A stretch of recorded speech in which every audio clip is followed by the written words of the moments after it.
مجھے اپنے خالو اور خالہ کا لمبا پروگرام دیکھنے کا بہت شوق تھا۔ میں جب بھی رات جاگتی خالو اور خالہ کے کمرے سے بس ایک ہی آواز سننے کو ملتی، تھوڑی دیر اور بس، تھوڑی دیر بس، صبر کر لو۔ لیکن خالہ کہتی اب مجھے اس سے برداشت نہیں ہوتا۔ میں جب بھی اس طرح کی آواز سنتی تو دل ہی دل میں جلنے لگتی۔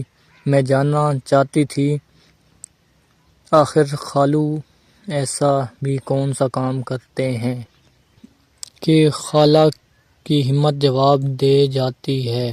ایک رات یہ راز جاننے کے لیے اندر چھپ گئی، لیکن اس رات میرے ہوش اڑ گئے جب خالو میں ایک جوان لڑکی تھی، لیکن بری جوانی میں ہی بیوہ ہو گئی تھی۔ لیکن کیونکہ میرا شوہر اچانک ہی ایک حادثے میں گزر گیا تھا، اس لیے میں اپنے گھر واپس چلی آئی تھی۔ لیکن میرے میکے کے حالات تو مکمل ہی بدل گئے تھے۔ لیکن خاص کر میرے خالو کی شادی شدہ زندگی بڑی عجیب ہو گئی تھی۔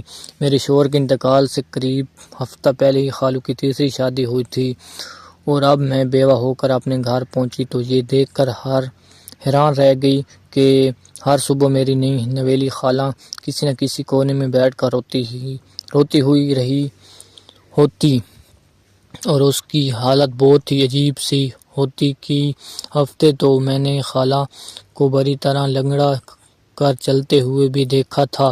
کئی دفعہ وہ پیٹ پر ہاتھ رکھے پھوٹ پھوٹ کر رو رہی ہوتی، لیکن میرے پوچھنے پر ہمیشہ خاموشی ہو جاتی اور شرم سے منہ پھیر لیتی، اور ان کے اس انداز پر مجھے بھی تنگی محسوس ہوتی اور میں مزید سوال نہ کر پاتی۔ لیکن ایک دن جب میں نے خالہ کو ناشتے کے ٹائم کچن میں روتے دیکھا تو مجھ سے رہا نہ گیا۔ میں نے اس سے پوچھا کہ آخر معاملہ کیا ہے۔ میری بات سن کر وہ کہنے لگی کہ تم بھی تو شادی شدہ ہو، تم بھی اس دور سے گزر چکی ہو، تمہیں بھی معلوم ہوگا کہ مجھے پر ہر رات کیا گزرتی ہے۔ جب شوہر اس عمر میں بھی 10 مردوں جتنی طاقت رکھتا ہو تو بیویوں کا حال ایسا ہی ہوتا ہے۔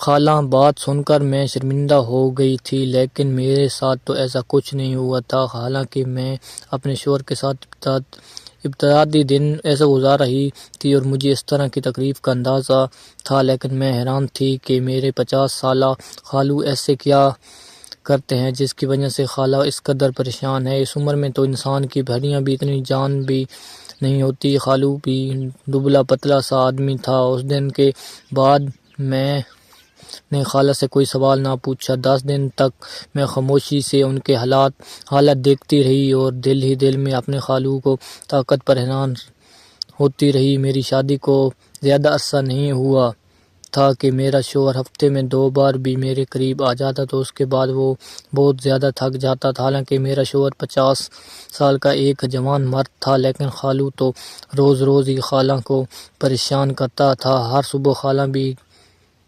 گبیاں لے کر سرخ آنکھوں کے ساتھ کمرے سے نکلتی اور بڑی مشکل سے گھر کے کام کاج نپٹتی۔ میں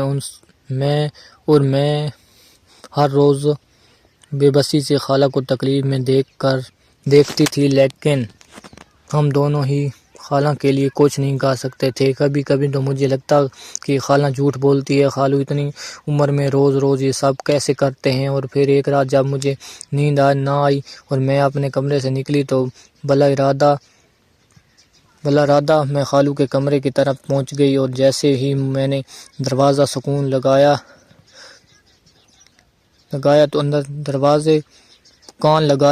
تو اندر سے آتی آوازیں سن کر میں شرم سے پانی پانی ہو گئی۔ خالہ غصے میں خالو سے کہہ رہی تھی تو نے تو میرا جینا ہی مشکل کر دیا، کچھ تو شرم کر۔ مجھے تو لگتا تھا کہ کچھ ہی دنوں کے بعد بات ہوگی، لیکن تیرا دم تو ختم ہی نہیں ہو رہا۔ اب میری بس ہو گئی ہے، میں اس سے زیادہ برداشت نہیں کروں گی، چھوڑ دو مجھے۔ جبکہ خالو کہہ رہی تھی کہ ابھی وقت ہے، کتنا ہوا ہے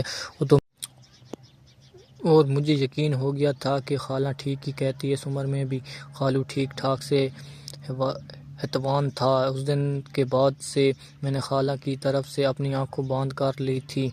آنکھیں بند کر لی تھی، کیونکہ یہ میاں بیوی کا ذاتی معاملہ تھا۔ مگر مہینہ ہی ہوا تھا کہ ایک صبح میری ہٹی کٹی خالہ روتے ہوئے اپنے کمرے سے نکلی۔ اس کے ہاتھ میں سامان کا بیگ بھی تھا، اور اس نے میری اماں کی طرف ایک نظر ڈالی اور کہنے لگی، بس میں مزید اس آدمی کے ساتھ گزارا نہیں کر سکتی، اس نے تو میری جان ہی نکال کر رکھ دی، اور میں اپنے میکے جا رہی ہوں۔ میری ماں نے اسے روکنے کی کوشش کی، لیکن وہ نہ مانی۔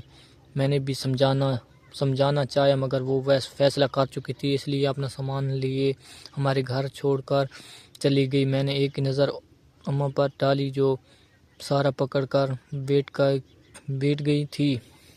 کر رہی تھی۔ میں پانی کا گلاس لیے اماں کے پاس پہنچی تو اماں کہنے لگی، تیرے خالو کو کس عورت کو ٹکنے نہیں دیتے، 50 سال کا عمر بھی میں تیرے خالو کسی عورت کو ٹکنے نہیں دیتے، 50 سال کا عمر میں بھی نہ جانے ایسا کیا کرتے ہیں۔